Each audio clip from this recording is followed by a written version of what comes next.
नमस्कार फ्रेंड्स, मैं विनीता आपका स्वागत है। फ्रेंड्स, आज मैं आपको महालक्ष्मी जी के व्रत की कथा सुनाने जा रही हूँ। इस कथा को आप जब आप घर के में पूजा कर रहे हो महालक्ष्मी जी की, तब आप सुन सकते हैं। इसका वीडियो आप चला सकते हैं। सभी महिलाएं हाथ में पुष्प और अक्षत लेके ये कथा सुने। एक समय महर्षि द्रौपदयन व्यास जी हस्तिनापुर आए। उनका आगमन सुन महाराज धृतराष्ट्र ने उसका आदर सम्मान कर राजमहल में व्यास जी को सुवर्ण के सिंहासन पर विराजमान कर अधय पाद आचमन से उनका पूजन किया।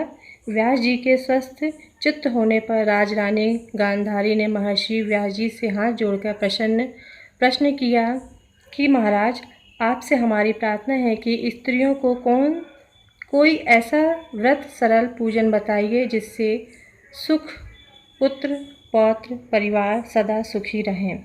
इतना सुनकर व्यास जी ने कहा, वह श्री महालक्ष्मी जी का व्रत है जिनका पूजन प्रतिवर्ष अश्विनी कुमार कृष्ण पक्षमी की अष्टमी को किया जाता है।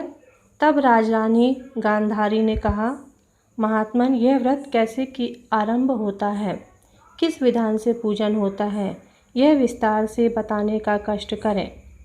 तब महर्षि जी ने कहा कि यह व्रत भाद्रपद शुक्ल पक्ष की अष्टमी के दिन सुबह व्रत का मन में संकल्प कर किसी जलाशय में जाकर स्नान कर स्वच्छ वस्त्र पहनकर ताजी दूर्वा से महालक्ष्मी जी को जल का तर्पण देकर प्रणाम करना चाहिए। फिर घर आकर शुद्ध 16 धागों का एक गंडा बनाकर प्रतिदिन एक गांठ लगानी चाहिए। इस प्रकार 16 दिन की 16 गांठ का एक गंडा तैयार कर अश्विनी माह की कृष्ण पक्ष की अष्टमी को व्रत रखकर मंडप बनाकर चंदोबा तानकर उसके नीचे माटी के हाथी पर महालक्ष्मी की मूर्ति स्थापित कर तरह तरह की पुष्पमालाओं से लक्ष्मी जी व हाथी का पूजन करके कई पकवान सुवासित पदार्थों का नैवेद्य समर्पण करें और श्रद्धा सहित लक्ष्मी जी व्रत करने से आप लोगों की राजलक्ष्मी सदा स्थिर रहेगी, ऐसा विधान बताकर व्यास जी अपने आश्रम को प्रस्थान कर गए। इधर समयानुसार भाद्रपद मास के शुक्ल पक्ष की अष्टमी से समस्त राजघरानों की नदियों व नगर स्त्रियों ने श्री महालक्ष्मी जी का व्रत आरंभ कर दिया। बहुत सी नारियां गांधारी के साथ प्रतिष्ठान मान हेतु व्रत का साथ देने लगीं। कुछ नारी माता कुंती के साथ भी व्रत को आरंभ करने लगी। ऐसा होते होते 15 दिन बीत गए। समाप्त होकर 16वां दिन अश्विनी कृष्ण पक्ष की अष्टमी का आ गया। प्रातः काल से नर नारियों ने उत्सव मनाना आरंभ कर दिया। समस्त नर नारी राजमहल में गांधारी जी के यहाँ उपस्थित हो तरह तरह से महालक्ष्मी जी के मंडप व माटी के हाथी बनाने व सजाने की तैयारियां करने लगी। गांधारी जी ने नगर की सभी प्रतिष्ठित नारियों को बुलाने हेतु सेवक भेजा, पर माता कुंती को नहीं बुलवाया गया और न कोई सूचना भेजी। उत्सववाद की धुन गुंजने लगी, जिससे सारे हस्तिनापुर में खुशी की लहर दौड़ गई। माता कुंती ने इसे अपना अपमान समझकर बड़ा रंज मनाया और व्रत की कोई तैयारी न की। इतने में महाराज युधिष्ठिर, अर्जुन, भीमसेन, नकुल, सहदेव सहित पांचों पांडव उपस्थित हुए। अपनी माता को गंभीर देख अर्जुन ने प्रार्थना की, माता, आप इतनी दुखी क्यों हो? तब माता कुंती ने कहा, बेटा, जाति अपमान से बढ़कर कोई दुख नहीं है। आज नगर में श्री महालक्ष्मी व्रत का उत्सव में रानी गांधारी ने सारे नगर की औरतों को सम्मान से बुलाई, पर ईर्ष्यावश मेरा अपमान कर उत्सव में नहीं बुलाया है। पार्थ ने कहा, माता, क्या वह पूजा का विधान सिर्फ दुर्योधन के ही महल में हो सकता है?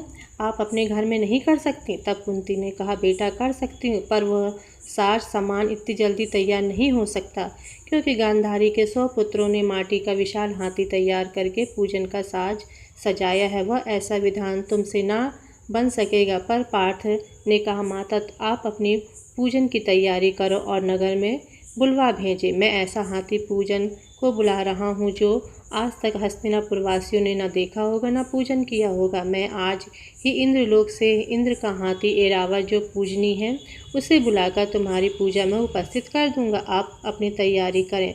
इधर माता कुंती ने सारे नगर में पूजा का ढिंढोरा पिटवा दिया और पूजा की विशाल तैयारी होने लगी।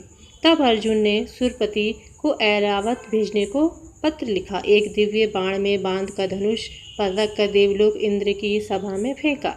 इंद्र ने बाण से पत्र निकालकर पढ़ा तो आश्चर्य से अर्जुन को लिखा कि हे पांडु कुमार, ऐरावत तो भेज दूंगा, पर वह इतनी जल्दी स्वर्ग से कैसे उतर सकता है? तुम इसका उत्तर शीघ्र ही लिखो। पत्र पाकर अर्जुन ने पत्र में बाणों का रास्ता बना के हाथी उतारने की प्रार्थना लिखकर वापस कर दिया। इंद्र ने मातली सारथी को आज्ञा की हाथी को पूर्ण रूप से सजाकर हस्तिनापुर में उतारने का प्रबंध करें। महावत ने तरह तरह के साज सामान से ऐरावत को सजाया। देवलोक की अंबर झूल डाली गई, स्वर्ण की पालकी रत्न जड़ित कलशों से बांधी गई, माथे पर रत्न जड़ित जाली सजाई गई, पैरों में घुंघरू स्वर्ण मणियों की बांधी गई, जिनकी चकाचौंध पर मानव जाति की आंखें नहीं ठहर सकती थी। इधर सारे नगर में धूम हुई कि कुंती माता के घर सजीव इंद्र का ऐरावत बाणों के रास्ते पर स्वर्ग से उतरकर पूजा जाएगा। सारे नगर में नर नारी बालक वृद्धों की भीड़ ऐरावत को देखने एकत्रित हो गई। गांधारी के राजमहल में भी ऐसी चर्चा की बड़ी चहल पहल मच गई। नगर की नारियां पूजन थाली लेकर भागने लगी, माता कुंती के महल में उपस्थित होने लगी। देखते देखते सारा महल पूजन करने वाली नारियों से ठसाठस भर गया। सारे नगरवासी ऐरावत के दर्शनों को गली सड़क महल अटारियों पर एकत्रित हो गए।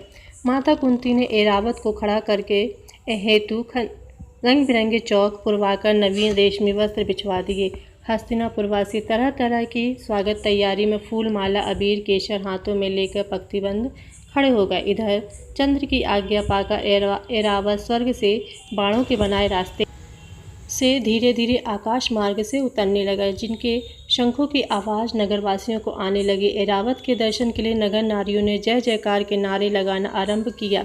सायंकाल होते ही ऐरावत माता कुंती के महल के चौक में उतर आया। समस्त नर नारियों ने पुष्पमाला अबीर केसर से हाथी का स्वागत किया। महाराज धौम में पुरोहित द्वारा ऐरावत पर महालक्ष्मी जी की मूर्ति स्थापित करके वेद मंत्रों से पूजा की गई। नगरवासियों ने लक्ष्मी पूजा का स्वागत करके ऐरावत की पूजा की। फिर तरह तरह के मेवा पकवान ऐरावत को खिलाए गए। ऊपर से जमुना जल पिलाया गया। फिर तरह तरह के पुष्पों की ऐरावत पर वर्षा की गई। पुरोहित द्वारा स्वस्तिक पुराण वाचन कर व्रती नारियों द्वारा लक्ष्मी जी का पूजन विधान से कराया। कुंती ने व्रत के डोरे के गंडा से 16वीं गांठ लगाकर लक्ष्मी के सामने समर्पण किया। ब्राह्मणों को पकवान मेवा मिठाई देकर भोजन की व्यवस्था की गई। तब वस्त्र द्रव्य स्वर्ण अन्य आभूषण देकर ब्राह्मणों को संतुष्ट किया गया। तत्पश्चात सभी व्रती नर नारियों ने महालक्ष्मी जी का दीपक जलाकर प्रेम से संपूर्ण पूजन कर आरती प्रारंभ की। इस प्रकार महालक्ष्मी जी की आरती समाप्त होती है। इसका दोहा है, माँ तु लक्ष्मी करु कृपा करो हृदय में वास, मनोकामना सिद्ध कर प्रभु मेरी आस, यही मोर अरदास हाथ जोड़ विनती करूं, जगत जननी जगदम्बा सब विधि करो सुहास। इस प्रकार हमारी कथा समाप्त होती है। माता लक्ष्मी के ऊपर और हाथी के ऊपर जो 16 चने लेकर स्त्रियां बैठी हैं वो छोड़ देवे। महालक्ष्मी जी की कृपा हम सब पर बनी रहे, धन्य धन से हमारा घर भरा रहे और मंगलकारी हो। धन्यवाद दोस्तों।